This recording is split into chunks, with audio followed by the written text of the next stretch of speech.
हमको इस मुकाम को यहाँ पर इस जलसे का इनेकाद अमल में लाया गया। मैं आपका बेहद शुक्रगुजार हूँ कि आपने अपना वक्त निकाल कर आज यहाँ पर आया और आपकी मौजूदगी यकीनन हम तमाम के हौसलों को बुलंद रखती है। और जैसा कि अभी जमील खां साहब ने आपसे कहा कि मजलिस इत्तेहादुल मुस्लिमीन राजस्थान की इस सरजमीन पर अपने सियासी सफ़र का आगाज़ कर चुकी है और मुझे यकीन है कि आप तमाम बुज़ुर्गों की, हमारे माँ और बहनों की, नौजवानों का साथ मिलेगा, आपकी दुआएं मिलेंगी। मेरे अजीज़ दोस्तों और बुज़ुर्गों, मैं आपसे सिर्फ यही बताना चाहता हूँ कि बरसों से हमारे मुस्लिम अक़लियत के ज़िम्मेदारों ने, बुजुर्गों ने, आप तमाम ने यहाँ पर कांग्रेस का साथ दिया।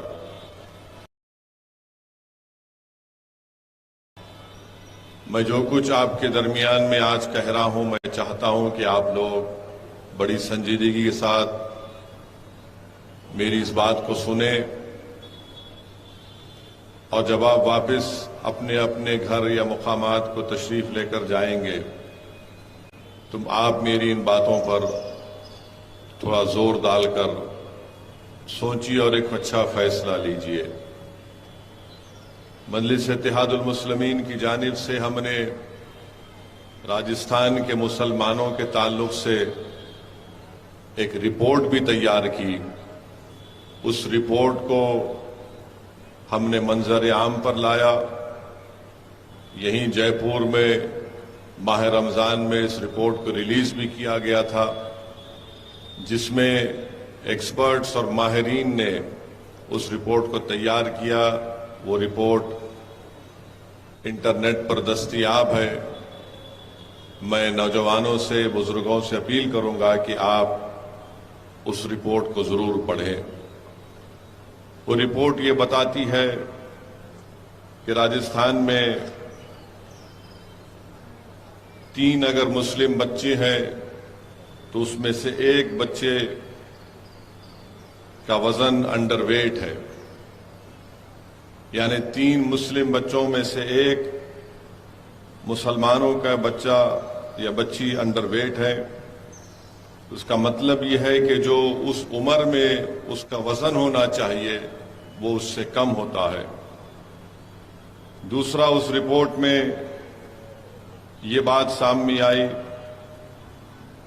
कि 21% जो मासूम बच्चे हैं वो वेस्टेड हो जाते हैं, यानी जो अपना वजन इतना खो देते हैं कि दोबारा उनका वजन वापस नहीं आता, जिसको वेस्टेड कहते हैं।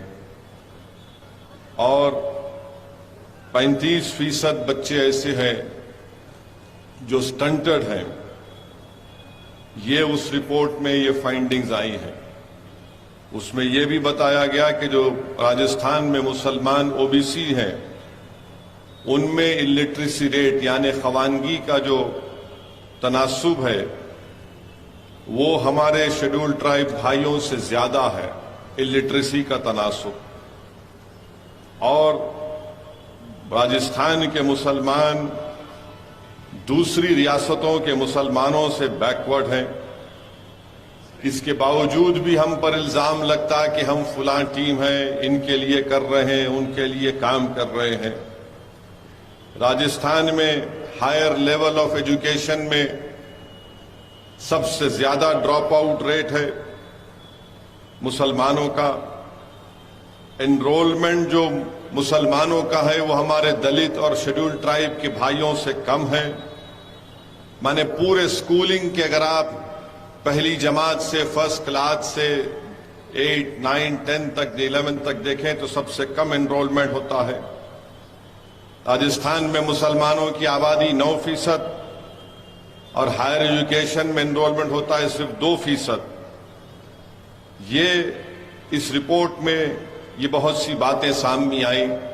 मिसाल के तौर पर अगर कोई मुसलमान अपनी बहू को, अपनी वाइफ को या अपनी बेटी को डिलीवरी के लिए अस्पताल लेकर जाता है तो उसको कम से कम 4,300 रुपये खर्चना पड़ता है, जो तमाम दीगर बरादरियों से ज्यादा अखराजात उनको खर्चा करना पड़ता है।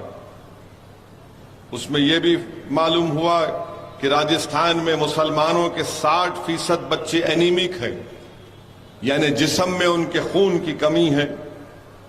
पूरे मुसलमानों को देखा जाए तो सबसे गरीब मुसलमान है। मेरे अजीज दोस्तों और बुजुर्गों, ये तमाम आदाद व शुमार आपको ये बताती हैं कि आपका बुरा हाल है, और ये इसलिए किया जा रहा है क्योंकि आपके पास, राजस्थान के मुस्लिम अल्पसंख्यक समाज के पास उनकी कोई सियासी लीडरशिप नहीं है।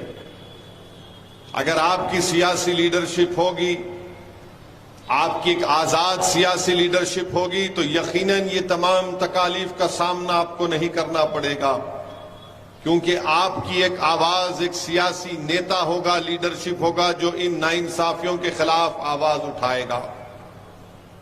मगर आपके पास, आप बोलेंगे कि नहीं, हमारे पास 9 मुस्लिम एमएलए हैं, ये 9 रतन है, ये लीडर नहीं है आपके। ये तमाम के तमाम 9 रतन है, ये कभी मुंह नहीं खोल सकते। इनकी जबानों पर अशोक गहलोत का ताला लगा हुआ है। जुनैद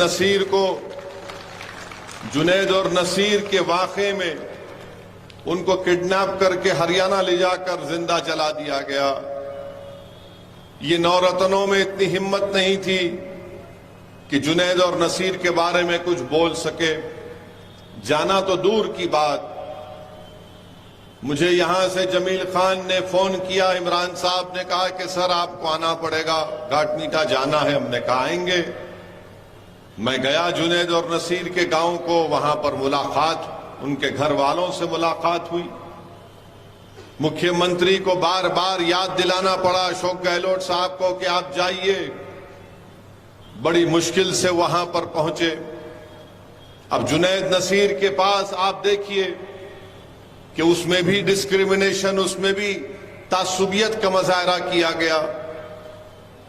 कन्हैया लाल की मौत हुई, हम उसकी मजम्मत करते हैं, कंडेम करते हैं। कन्हैया लाल को मारने वाले टेररिस्ट हैं, मैं मानता हूं। तो जुनैद और नसीर को मारने वाले टेररिस्ट नहीं कहेंगे तो क्या उनको आप क्या कहेंगे? उनको क्या देशभक्त कहेंगे? उनको क्या कहेंगे आप? कन्हैया लाल का कत्ल अगर दहशतगर्दों ने किया तो यकीनन किया है, तो जुनैद और नसीर को मारने वाले भी तो दहशतगर्द हैं। मगर मुख्यमंत्री से पूछा गया कि कन्हैया लाल की मौत पर 50 लाख और जुनैद और नसीर की मौत पर 15 लाख क्यों? तो कहा नहीं, कन्हैया लाल को दहशतगर्दों ने मारा, आतंकवादियों ने मारा। मुझे समझ में नहीं आया अशोक गहलोत साहब, आपके पास आतंकवादी का डेफिनेशन क्या है? इंसान तो इंसान होता है, चाहे वो किसी समुदाय का हो, किसी मजहब का हो, किसी जात का हो, इंसान का कत्ल हुआ है। मगर उस पर भी आप देखते हैं कि कांग्रेस की सरकार ने एक दोहरा रुख अख्तियार किया। मैं राजस्थान के मुसलमानों से पहले भी कहा और आज भी कह रहा हूं कि आपको और हमको सबक हासिल करना चाहिए हमारे गुज्जर भाइयों से, जिनकी आबादी मुसलमानों के बराबर है, मगर वो मुत्तहिद हैं, उनकी एक सियासी आवाज है। उनको रिजर्वेशन की लड़ाई किरोड़ी सिंह बैंसला ने लड़ी। मैं उनको सलाम करता हूं कि उन्होंने अपनी पूरे समुदाय को एक जगह जमा किया, और जब कभी भी उनके मुतालिबात को, उनकी डिमांड्स को सरकारें नहीं सुनती तो रोड पर निकल कर आते उनके एक इशारे पर लोग। यही मैं चाहता हूं कि आप अगर मुझे पसंद नहीं करते तो कोई बात नहीं, मगर कम से कम अपने लिए तो कोई इंतजाम करो। ये कब तक चलेगा कि सिर्फ तुम वोट डालने वाले बनोगे और तुम्हारे मसाइल, तुम्हारी तकालीफ, तुम्हारी नाइंसाफियों का कोई हल नहीं निकलेगा? दूसरे समुदायों का, दूसरे बिरादरियों का हल निकलता है, क्योंकि उनके पास उनकी एक सियासी आवाज है। मैं राजस्थान के राजपूतों को सलाम करता हूं कि उन्होंने अपनी सियासी हिकमत अमली के जरिए अपने मसाइल को हल किया। आज हमसे मिलने के लिए एक एमएलए साहब आए थे, क्या नाम था? हाँ, राजेंद्र गुड़ा साहब आए थे। मैं बड़ा मुतासिर हुआ उनकी गुफ्तगू से। उन्होंने बताया कि कैसे वो काम करते हैं। मगर आज हमारा मामला यह है कि हम सिर्फ सेकुलरिज्म के नाम पर बह जाने वाले हैं। कोई भी सियासी जमात आकर आपको सेकुलर कहेगी तो आप पानी पानी हो जाते हैं। मगर यह भी तो देखो कि आपको हासिल क्या हो रहा है। आज चुनाव है तो सब आप की बात करेंगे, मगर मुस्तकबिल में क्या होगा? फिर जुनैद और नसीर के भाई एहतजाज कर रहे हैं तो उनको जेल में डाल दिया गया। अभी हम निकल कर आ रहे थे तो अलवर से हमारे पास हमारे भाई आए, जिन्होंने मुझे बताया कि मौसम को लक्ष्मणगढ़ अलवर में 2 मई से वो गायब थे। उन 5 जून को एफआईआर दर्ज किया गया और उसके बाद उनको परिवार को बताया गया कि हमने 3 लोगों को गिरफ्तार किया और 302 का मुकदमा हमने दर्ज किया। वो परिवार के लोग आज हमसे पूछ रहे थे कि ओवैसी साहब, उनकी अगर हड्डियां हैं तो हमको मिले, हम दफनाएंगे, खबर बनाएंगे। और क्यों उनको मारा गया, किस लिए मारा गया, कोई पूछने वाला नहीं है। ये आपके 9 रतन हैं। जमील गए वहां पर, इमरान साहब गए तो उन्हें 9 रतन में से 1 रतन भाग कर गया। वहां पर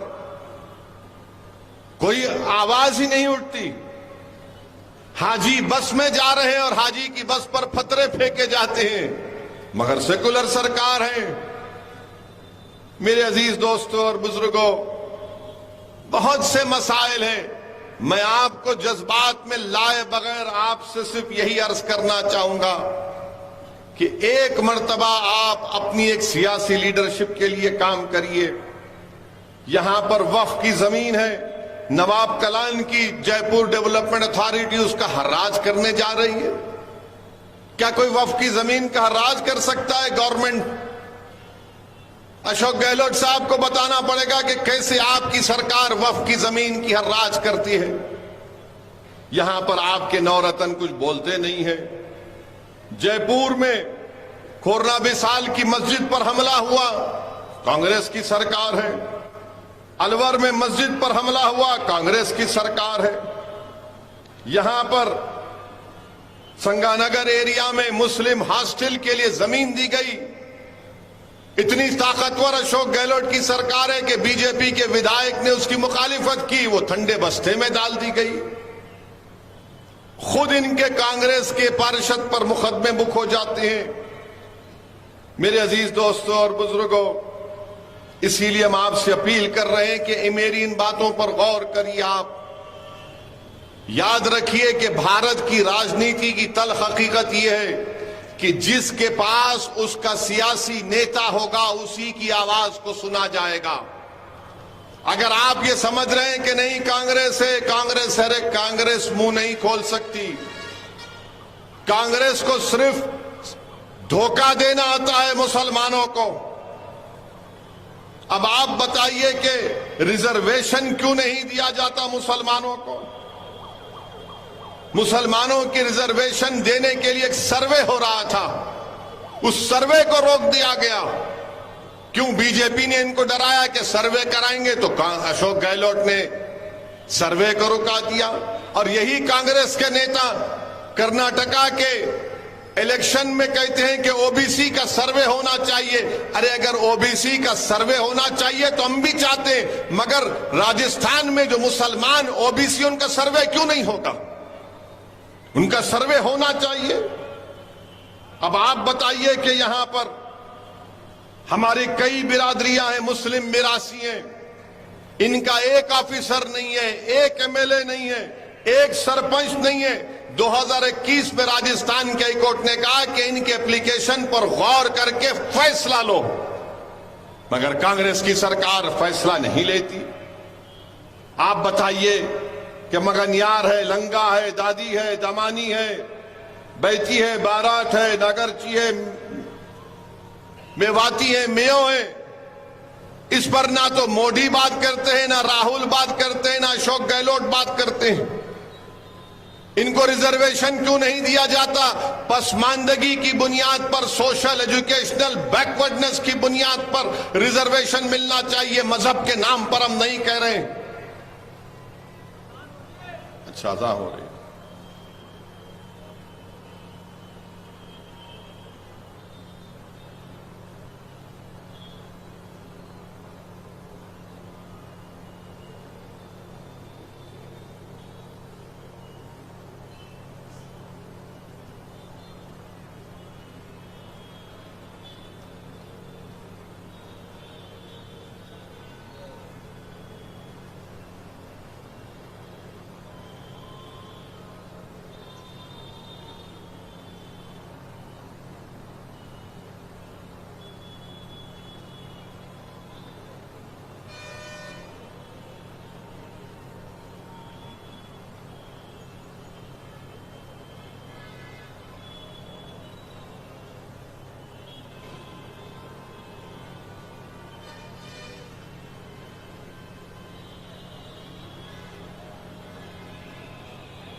बिस्मिल्लाहिर्रहमानिर्रहीम। मैं रिजर्वेशन की बात आपसे कर रहा था। मेरे अजीज दोस्तों और बुजुर्गों, पसमानदगी की बुनियाद पर इन तमाम पसमानदा मुसलमानों को राजस्थान की सरकार को रिजर्वेशन देना चाहिए। वहीं पर हम देखते हैं कि ऐसे राजस्थान में 38% मुसलमान नौजवान ऐसे हैं, ना तो रोजगार में है, ना उनको कोई तालीम या ट्रेनिंग दी गई, यानी कोई उनके पास हुनर नहीं है और सरकार को इसकी कोई फिक्र नहीं है। तो इसीलिए मेरे अजीज दोस्तों और बुजुर्गों, मेरी आप तमाम से अदबन गुजारिश है कि आप मजलिस इत्तेहादुल मुस्लिमीन को मजबूत करिए। और मैं आपको बताना जरूरी समझता हूं कि इंशाअल्लाह ताला जब दिसंबर के महीने में असेंबली के इंतखाबात होंगे तो इंशाअल्लाह ताला जयपुर हवा महल विधानसभा से मजलिस इत्तेहादुल मुस्लिमीन जनाब जमील खां को अपना उम्मीदवार बनाकर उतारेगी। मेरी आपसे गुजारिश है कि आप जमील साहब की तायीद करिए और इंशाअल्लाह ताला मैं खुद आऊंगा हवा महल में उस विधानसभा में आकर जितना हो सके फर्दन फर्दन वहां की आवाम से, जनता से हम मुलाकात करेंगे और मजलिस के पैगाम को आवाम के घर तक पहुंचाएंगे। मगर मेरी तमाम मजलिस के रुफ़ाओं से अपील है कि आप असेंबली इलेक्शन की तैयारी में लग जाइए। और भी बहुत से विधानसभाएं, वहां से भी इंशाअल्लाह ताला अनकरीब में मैंने हमारे इरफान साहब से, इमरान साहब से, जावेद से भी कहा कि सिक्कर में, गामा में, जहां पे भी आप सब बड़ी बड़ी मजलिस की मीटिंग्स करवाइए, मैं वहां पर आऊंगा और फिर इंशाअल्लाह ताला वहां से भी हम अपने कैंडिडेट्स को, उम्मीदवारों को मैदान में उतारेंगे। ये बहुत जरूरी है कि राजस्थान की विधानसभा में आपके वोटों से मुंतखब होकर आपके नुमाइंदे जाएं, आपके एमएलए जाए, ताकि वो आपकी आवाज में हुकूमत वक्त के सामने इन नाइंसाफियों के खिलाफ आपकी तकालीफ का हल तलाश करें। मेरे अजीज दोस्तों और बुजुर्गों, दूसरी बात हमारे देश में ये होती है कि अपोजिशन यूनिटी होना चाहिए, अपोजिशन यूनिटी होना चाहिए। पटना में एक मीटिंग हुई और वो पटना की मीटिंग में महाराष्ट्र से शरद पवार साहब जिस शख्स को लेकर आए थे, प्रफुल्ल पटेल, आज प्रफुल्ल पटेल बीजेपी से जाकर मिल लिए। आप बताइए कौन सी अपोजिशन की मीटिंग है ये, जिसको आप बुला रहे हैं, जो आपके साथ बैठकर बातें कर रहा है, वो चंद दिन के बाद आज बीजेपी की तायीद करता है महाराष्ट्र में। मगर इसके बावजूद भी कांग्रेस के लोग सेकुलरिज्म का सर्टिफिकेट बांटते हैं कि ये सेकुलर है, ये कम्युनल है, ये बी टीम है, वो फुला टीम है। हम कांग्रेस से और ये तमाम नाम निहाद सेकुलर पार्टी से कहना चाहेंगे कि कभी अपने गिरबान में झांक कर देख लो। तुम्हारी तारीख भरी पड़ी हुई है कि तुमने कैसे कैसे धोखे दिए हैं। आज तुम जिसको बुलाते हो उसी की पार्टी का आदमी बीजेपी के गोद में बैठा है, मोदी के गोद में बैठ जाता है। अब आप बताइए, फिर मजलिस पर इल्जाम लगाते हैं हमको नहीं बुलाया गया। क्यों नहीं बुलाया गया? क्योंकि मजलिस इनके सामने सच्चाई को बयान करती है। आज आप मीडिया में देखिए कि हर अपोजिशन पार्टी के नाम निहाद सेकुलर पार्टी के लोग रो रहे हैं कि बीजेपी ने राष्ट्रवादी कांग्रेस के एमएलए को तोड़ दिया। आपके 40 एमएलए टूटकर भाग गए तो वो गलत है, मगर बिहार में मजलिस के 4 एमएलए को आपने खरीद लिया तो वो सच है। बिहार में हमने अपने खून पसीने से सीमांचल की सरजमीन पर, वहां की आवाम पर लाखों सलाम, उन्होंने मेहनत की और मजलिस के 5 एमएलए को कामयाब किया। तो यही लालू और नीतीश और ये कांग्रेस के लोग मिलकर 4 मजलिस के एमएलए के जमीर को खरीद लिए। और जब उनसे पूछा गया ये क्यों हुआ तो कुछ नहीं बोले। आज वो काम बीजेपी महाराष्ट्र में करती है।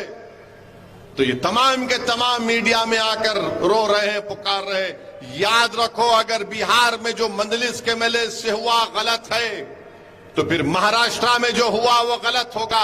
नहीं तुम करोगे तो अच्छा और दूसरा करेगा तो गलत। ये इनका नाटक है, ये इनकी पॉलिसी है कि मीटिंग में जिसको बुलाकर बिठाते हैं। आज प्रफुल्ल पटेल साहब बीजेपी की तायीद कर रहे हैं, ये तुम्हारा अपोजिशन यूनिटी है।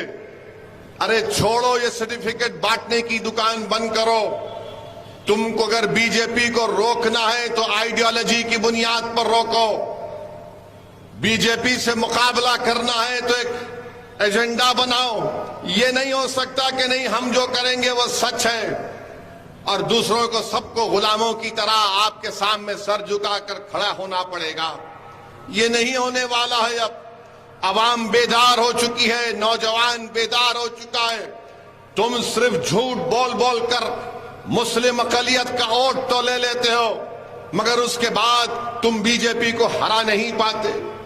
मेरे अजीज दोस्तों और बुजुर्गों, इतने वाकयात आपके सामने राजस्थान में हो रहे हैं, मगर बीजेपी के खिलाफ इनको बोलने की हिम्मत नहीं होती है।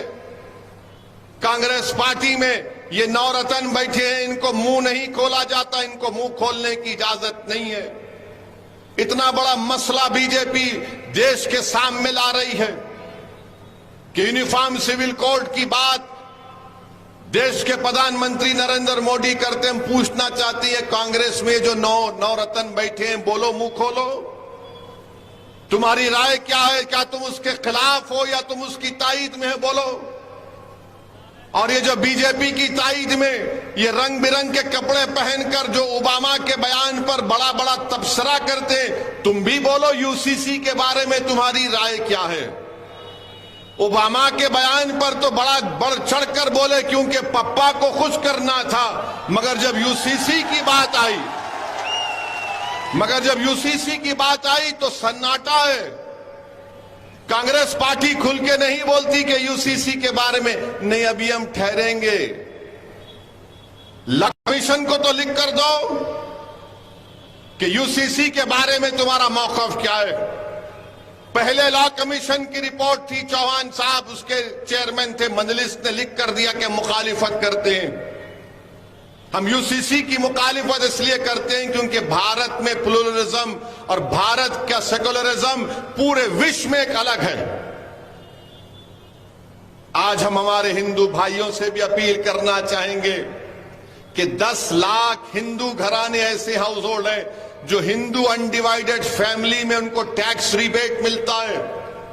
2015-16 के इनकम टैक्स कर डेटा बताता है कि 3000 करोड़ आपको टैक्स रिबेट मिला। जो देश के प्रधानमंत्री आज यूसीसी की बात करते हैं, क्या हमारे हिंदू भाई हिंदू अनडिवाइडेड फैमिली के टैक्स रिबेट को छोड़ने तैयार हैं? उनको फैसला करना पड़ेगा।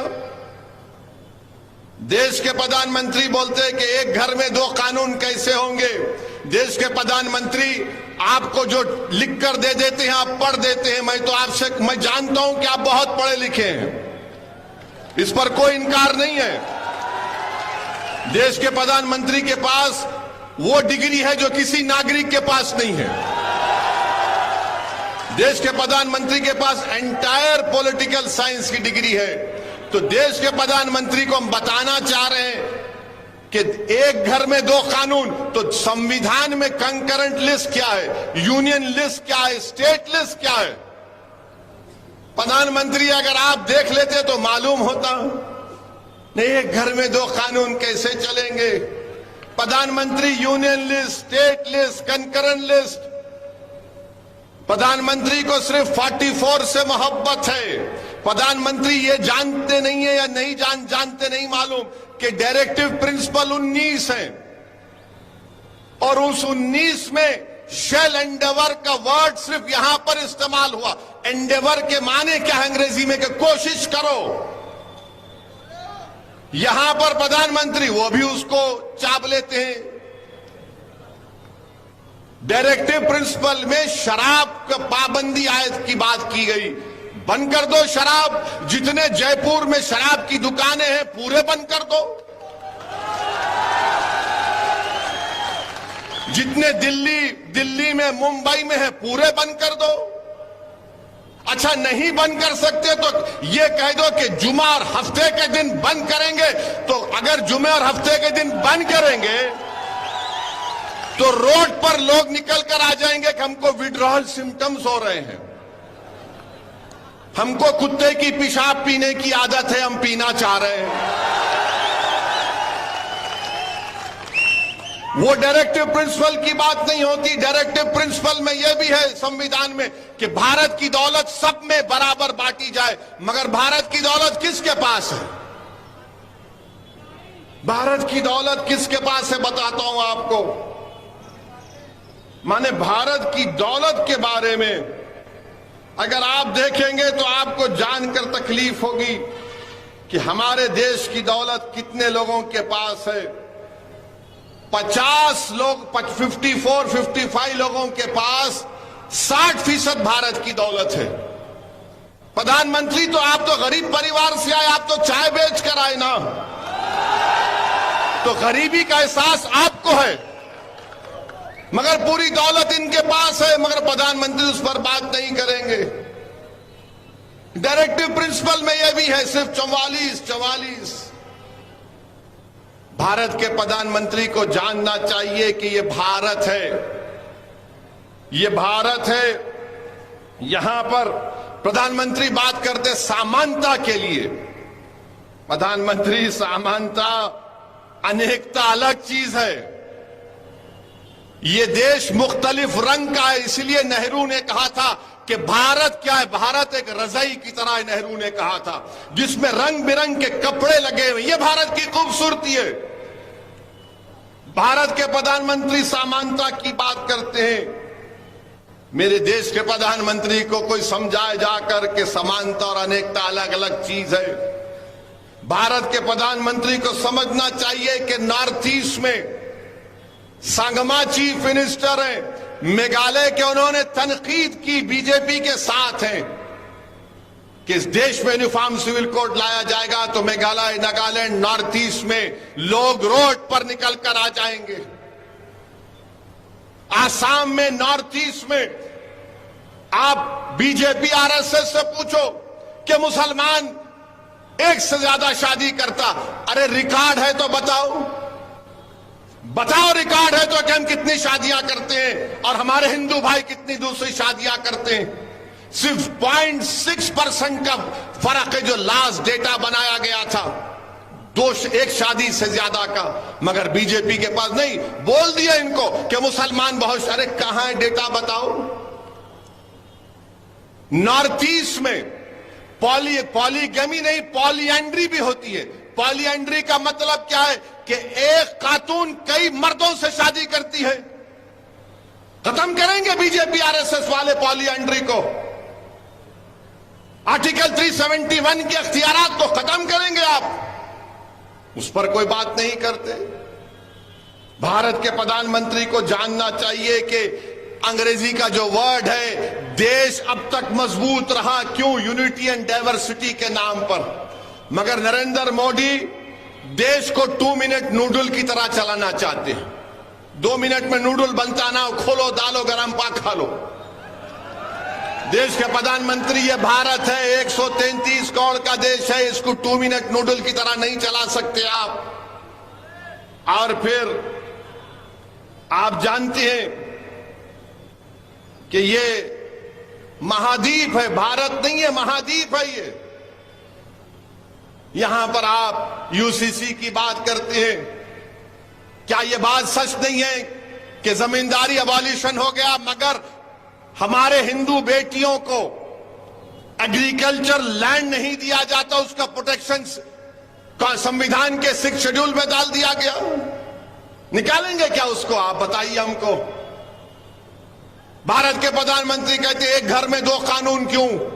तो भारत के प्रधानमंत्री, मैं आपको चैलेंज कर रहा हूं, ये 20 तारीख को जो पार्लियामेंट आ रहा है, आप एक कानून बना दो कि जितने इंडस्ट्रियलिस्ट हैं, चाहे बड़े बड़े हों, वो अगर उनमें बिजनेस का कोई कॉन्फ्लिक्ट होगा, कोई झगड़ा होगा, तो वो अपना झगड़ा भारत के कानून के तहत हल करेंगे, ना कि सिंगापुर में आर्बिट्रेशन को जाएंगे।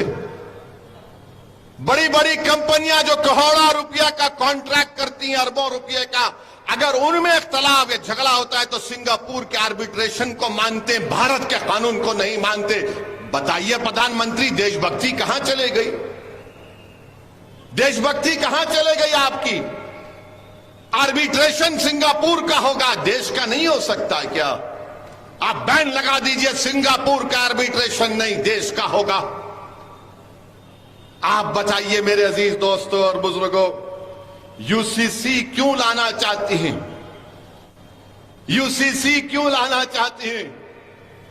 आज हम जब बात किए हम इसके खिलाफ हैं, तो बीजेपी के चीफ मिनिस्टर बोल दिए ओवैसी जिन्ना की जहनियत का है। मैं उस शख्स को कहना चाह रहा हूं कि तुम में इतनी इंटेलेक्चुअल कैपेसिटी नहीं है, तुम मेरे दिमाग का मुकाबला नहीं कर पाओगे। तुमको बचपने से सिर्फ 3 चीजें डाली गई। क्या डाली गई? दाढ़ी वाला दिखा जिना, या मुगल, या हिजाब, बस। चौथा तुमको आता ही नहीं है। अरे दुनिया को खुलकर देखो, ये तुम्हारे दिमागों पर जो निकाब है ना, निकालो नफरत का। 75 साल की आजादी का अमृत उत्सव मना रहे हैं। मुसलमान दिखते कि जिन्नावादी है, तुम क्या गोडसेवादी हो? हम पूछ रहे हैं, सवालात उठा रहे हैं। यूनिफॉर्म सिविल की यकसा सिविल कोड की बात करती है। आप बताइए, क्या एक डायरेक्टिव प्रिंसिपल आर्टिकल 25 और आर्टिकल 29 का फंडामेंटल राइट छीन सकता? नहीं छीन सकता। Right to culture unfettered fundamental right है मेरे लिए। यकीनन मैं मुसलमान हूं और भारत का नागरिक हूं। जिस तरह नरेंद्र मोदी हिंदू है और भारत के नागरिक है, मैं भी मुसलमान हूं और भारत का नागरिक हूं। जिस तरह उनको फख्र है अपने भारतीय होने का, मुझे भी फख्र है। सुनिए सुनिए सुनिए सुनिए, बात आपको सुनना जरूरी है। अगर कोई हमारा हिंदू भाई मंदिर को जाता है तो मैं मस्जिद को जाता हूं। जिस तरह भारत के प्रधानमंत्री जाते हैं, मैं भी मस्जिद को जाता हूं। मुझे अल्लाह ने कहा कि यतीमों का माल मत खाओ, उन पर रहम करो, हम सुनते हैं। मुझे अल्लाह ने कुरान में कहा निकाह करो, मगर एक अगर ज्यादा करना है तो एक से करना अच्छा, इंसाफ करना पड़ेगा, हम मानते हैं। मेरे दीन ने मुझसे कहा, मुझे दीन ने मुझे बताया तो मैं चलता हूं। आपको इतनी तकलीफ क्यों हो रही है उस पर?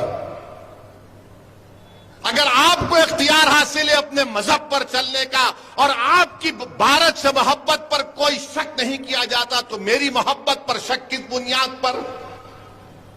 किस बुनियाद पर बताइए आप?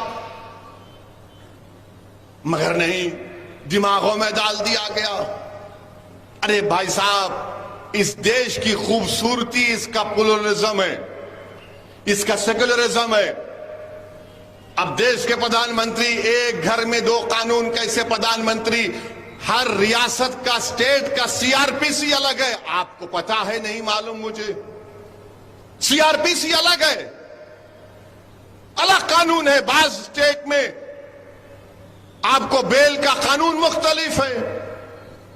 मगर देश के प्रधानमंत्री बोल दिए और पूरे बीजेपी के लोग थालियां। प्यारे, कभी पढ़ लिया करो, कभी देख लिया करो। आर्टिकल 29 का प्रोटेक्शन है मेरे पास, आर्टिकल 25 का भी है, 29 का भी है। साबिका लॉ कमीशन ने कह दिया कि यूसीसी की ना जरूरत है, मगर आप क्यों लेके आना चाह रहे हैं? क्या वजह है? क्योंकि भारत के प्रधानमंत्री देश के प्लुरलिज्म और सेकुलरिज्म से वो नहीं मानते। भारत के प्रधानमंत्री सब चीज को एक करना चाहते हैं। भारत का एक ही रंग, एक ही समुदाय, एक ही मजहब, एक ही जबान, एक ही कल्चर, हर चीज। अब तो एक फर्टिलाइजर भी करना चाहते हैं। भारत के प्रधानमंत्री, ये देश एक है और एक रहेगा, मगर इस देश में बसने वाले 130 करोड़ जनता हजारों तहजीबें, हजारों मजहब को मानने वाली। ये देश की खूबसूरती है। मगर भारत के प्रधानमंत्री को अनेकता से बड़ी नफरत है। भारत के प्रधानमंत्री अनेकता को नहीं मानते। देश के प्रधानमंत्री, जान लीजिए कि ये महाद्वीप है। आप बताइए कि हमारे ट्राइबल हैं, आदिवासियों के कस्टम को क्या करेंगे? आदिवासियों के कस्टम को क्या करेंगे? तो यूसीसी के नाम पर देश के प्रधानमंत्री एक हिंदुत्वा सिविल कोड लाना चाहते हैं। हिंदुत्वा सिविल कोड लाना चाहते हैं। मजलिस पहले भी मुखालिफत की, आज भी करेगी और कल भी करेगी। एक घर में दो कानून की बात देश के प्रधानमंत्री करते और कांग्रेस कुछ नहीं बोलती है। कांग्रेस बोलती है नहीं, अभी बिल आने देखेंगे क्या होगा। कांग्रेस पार्टी, आप मुंह कब खोले, आप मुंह कब खोले? मगर कांग्रेस पार्टी को और बीजेपी के लोगों की याद दिलाना चाहता हूं, मौलाना अबुल कलाम आजाद ने कहा था कि मुझे फख्र है इस बात का कि 1000 साल से भारत में इस्लाम है। मौलाना अबुल कलाम आजाद ने इस देश के पहले एजुकेशन मिनिस्टर थे, फ्रीडम फाइटर थे, उन्होंने कहा कि मैं अगर मुसलमान हूं तो मुझे ये बात नहीं, इस बात मुझे नहीं रोकती कि मैं भारत के चप्पे चप्पे से मोहब्बत करूं। मगर यूसीसी को लाया जाने की बात देश के प्रधानमंत्री कर रहे हैं। देश के प्रधानमंत्री, आपने जल्दबाजी में किसानों का कानून लेकर आया, आपने बदनाम किया भारत के किसानों को। आपके पार्टी के लोगों ने ये आतंकवादी है, फुला खालिस्तानी है, वहां मगर आपको कानून वापस लेना पड़ा।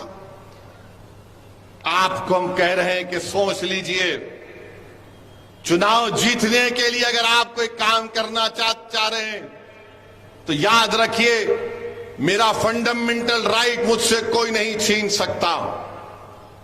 चाहे वो आर्टिकल 25 हो, 29 हो, राइट टू इक्वालिटी हो, ये तमाम चीजें हमको इस बात की गारंटी देती हैं कि हम अपने मजहब पर चलें, अपने कल्चर पर चलें।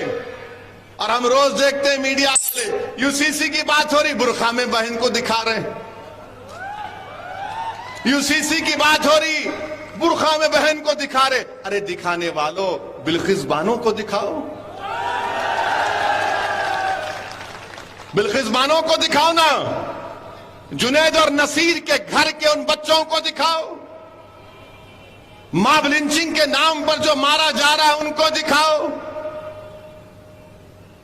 गुजरात में एक प्राइवेट स्कूल में ईद उल अजहा क्या है, एक ड्रामा किया गया तो बच्चों के सर पर, बच्चे मासूम होते हैं, स्कूल में टोपी सर पे कुछ पहन लिए, का कपड़ा लगा लिए, तो स्कूल की प्रिंसिपल को निकालना पड़ा। मगर नहीं, इनको इतनी मोहब्बत है। अरे अगर आपको इतनी मोहब्बत है मुस्लिम महिलाओं से, मुसलमानों से, तो फिर बिल्किस बानो को, जिसकी अस्मत रेजी जिन्होंने बिल्किस बानो की उसकी मां की कत्ल किया, उसका रेप किया, देश के प्रधानमंत्री, उसको जेल को भिजाओ आप। यूसीसी की बात करेंगे मगर मजहब तब्दीली का कानून बीजेपी बनाती है।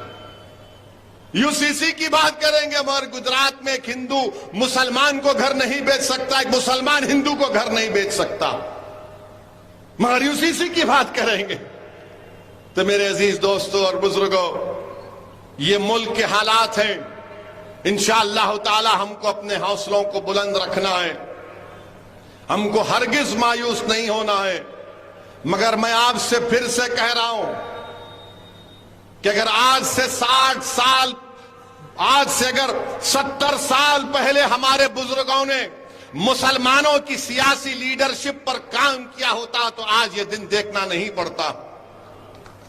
अगर आज आप रो रहे कि बाबरी मस्जिद शहीद कर दी गई, बाबरी मस्जिद चली गई, अगर आज आप रो रहे हैं कि फसादात और जुनैद और नसीर को मार दिया गया, अगर आज आप कह रहे हैं कि यूसीसी के बाद, अरे फिर 70 साल पहले यह फैसला क्यों लिया गया था कि भारत की राजनीति में मुसलमानों की कोई सियासी लीडरशिप नहीं होगी?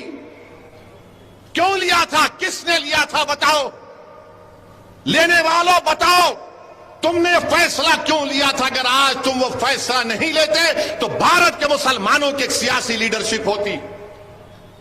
ना तुम सियासी लीडर बने, ना तुम किसी को बनने देना चाहते हो।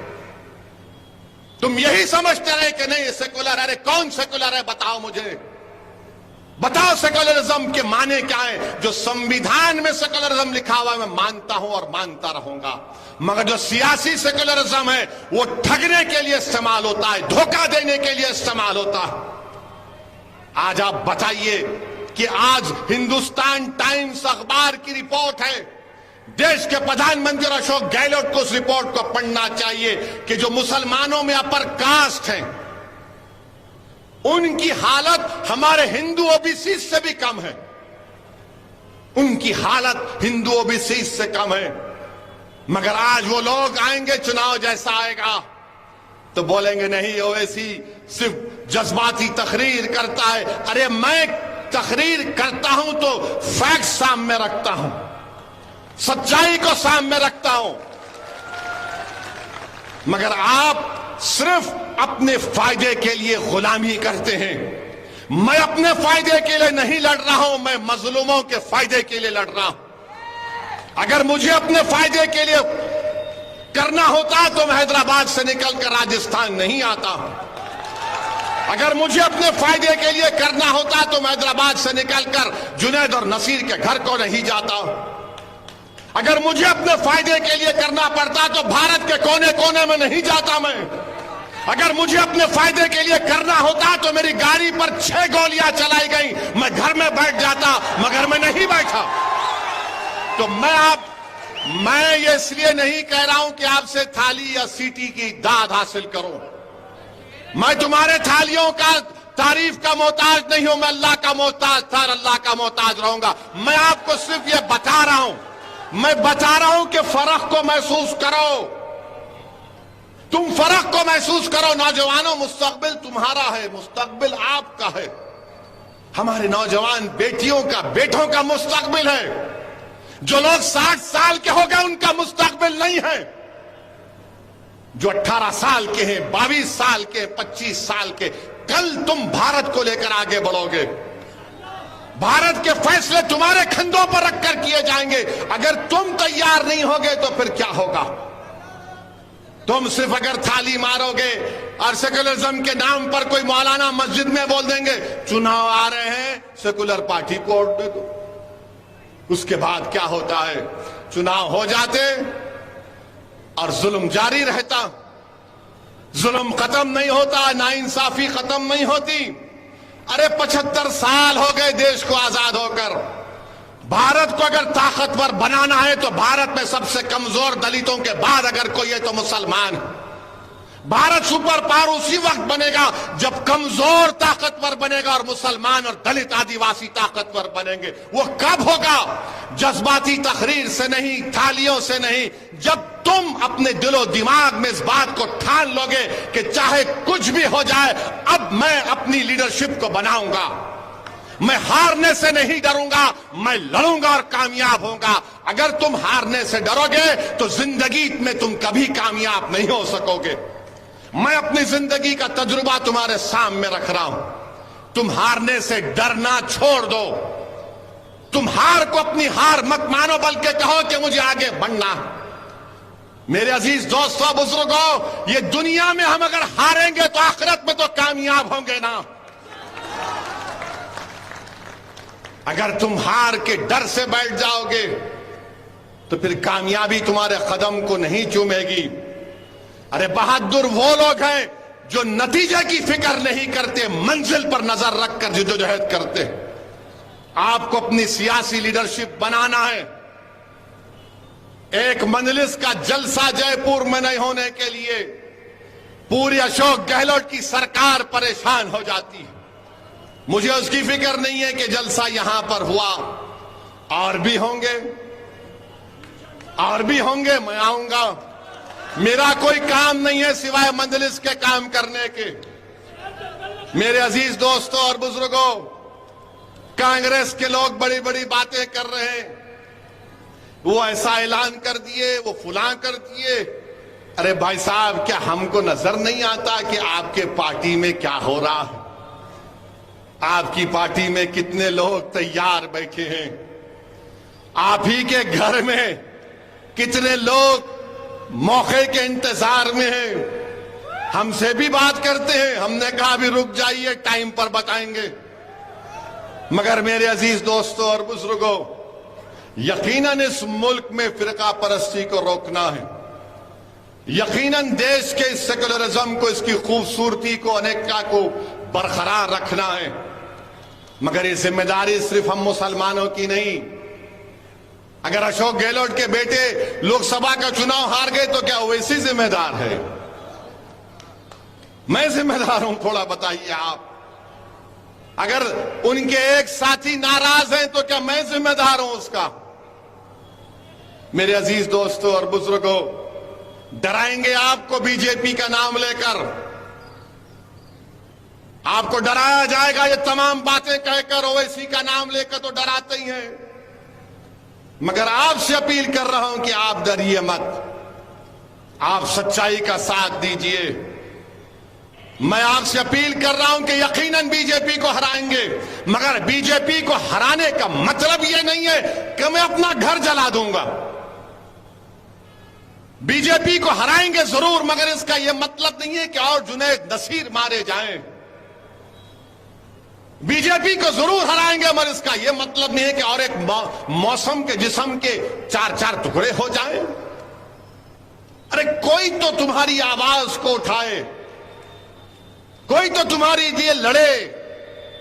अरे 3-4 दीवानों को कामयाब करो।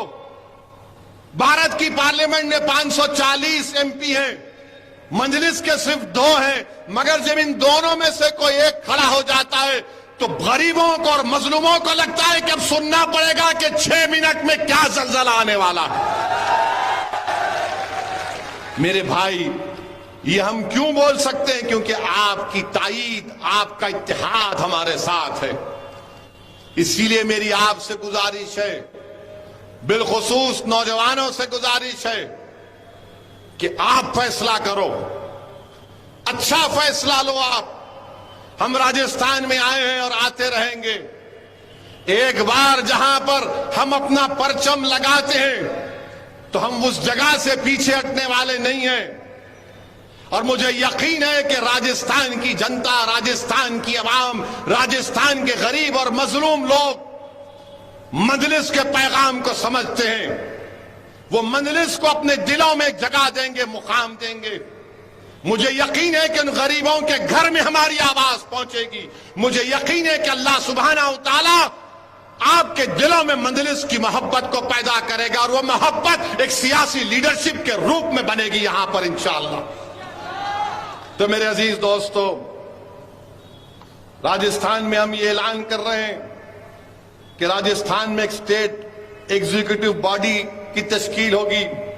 उसके सदर जमील खां होंगे, जनरल सेक्रेटरी 3 होंगे, एडवोकेट काशिफ जुबैरी, जावेद अली और इमरान नवाब, ट्रेजरर खाजिन इसरार खान, ज्वाइंट सेक्रेटरी 3 होंगे, जाहिद निजामी, जावेद खान, रुखसाना उस्मान, और मेंबर्स होंगे बाबू भाई फ्रिजवाला, यशवंत टाक, यूनुस देसवाली, नसीम अहमद, रफीक खान, फजल समेजा, सलमान नौशाद अली, फिरोज अब्बासी और शाहरुख खान शेखावती। मैं इन तमाम को मुबारकबाद देता हूं और अल्लाह से दुआ करता हूं कि अल्लाह सुब्हाना व तआला इनको, इनके मकासद में अल्लाह इनको कामयाब करे और अल्लाह आपकी दुआ और आपके साथ के नतीजे में इनके जरिए से राजस्थान में आपकी एक सियासी लीडरशिप उभरे और आपकी खिदमत करती रहे। डरने और घबराने की जरूरत नहीं है। मैं फिर से आप तमाम का बेहद शुक्रिया अदा करता हूं।